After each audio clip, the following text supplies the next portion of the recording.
যার কথা শোনার জন্য আপনারা অধীর আগ্রহে বসে আছেন। আমি এই ক্লাবের পক্ষ থেকে আপনাদেরকে সকলকে আন্তরিক ধন্যবাদ জানাচ্ছি। সম্মানিত উপস্থিতি, আমজাদ সাহেব পরিচয় দিয়েছেন ও আমার ছাত্র।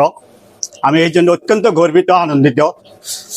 আমার এই ছাত্র আজকে আলোচনা থেকে এটাই বোঝা গেছে যে উনি একজন ইসলাম প্রিয় মানুষ।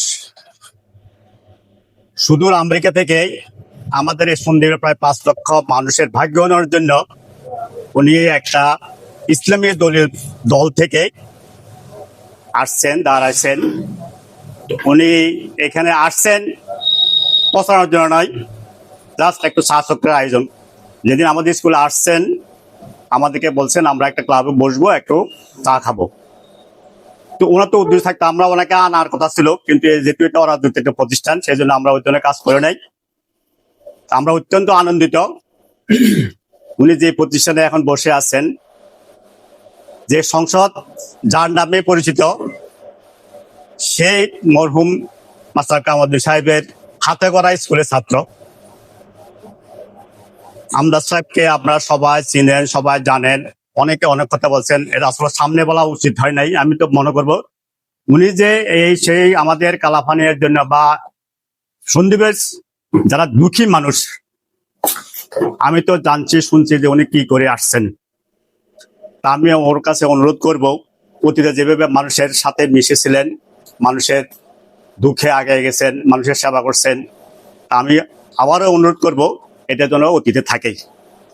আর এই একটা ক্লাবের অনেক সমস্যা থাকে, অনেক সমস্যা জর্জরিত ক্লাবের দুই সভাপতি, ক্লাবের শুভাকাঙ্ক্ষী, তারা ক্লাবের সমস্যাগুলো তুলে ধরছেন। আমি তো অত্যন্ত আনন্দিত। অতীতে যেভাবে ক্লাবের সাথে যে সাহায্য সহযোগিতা করে আসা হয়েছে, আমি এটা মনে করবো সামনে যেন আমরা সেই সুযোগ সুবিধা আমরা যেন সেই সহায়তা আমরা পাই।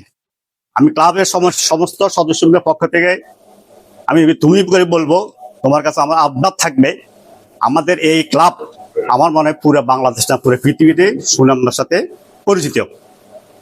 এই ক্লাবে যে কাজগুলো করে আসছে এটা কিন্তু খুবই সুনামের সাথে সুনামে অর্জন করে আসছে। আমি আবারও বলবো, ক্লাব যেহেতু বিভিন্ন সমস্যার সম্মুখীন আছে, তোমার সাধ্য মতো তুমি আমাদের ক্লাবকে সহায়তা করে আসবে। আর তুমি যে উদ্দেশ্যে আমাদের মাঝে আসছো, যদি তুমি সরাসরি বলতে পারো নাই, কিন্তু আমরা তা বুঝি একটু না একটু দুর্বলতা আছে আমাদের প্রতি। তা আমরা যারা এখানে উপস্থিত আছি তারা ওনার জন্য আমরা সবাই আল্লাহর কাছে ফরিয়াদ করবো। আল্লাহ যে উদ্দেশ্যে নিয়ে সে আমাদের কাছে আসছে, যে লক্ষ্যের জন্য আসছে, আল্লাহর সাথে কামিয়াবি করুক। আমরা সবাই দোয়া করবো যাতে সাধ্য মতো যদি আমরা যারা পারি আমরা সহযোগিতা করবো, যাতে আল্লাহ ওনাকে আমাদের সন্দ্বীপের ভাগ্য উন্নয়নের জন্য খেদমত করে আসতে পারে, এই আশা ব্যক্ত করবো আমি সকলের কাছে। তা আমি আবারও ওকে ধন্যবাদ জানাবো।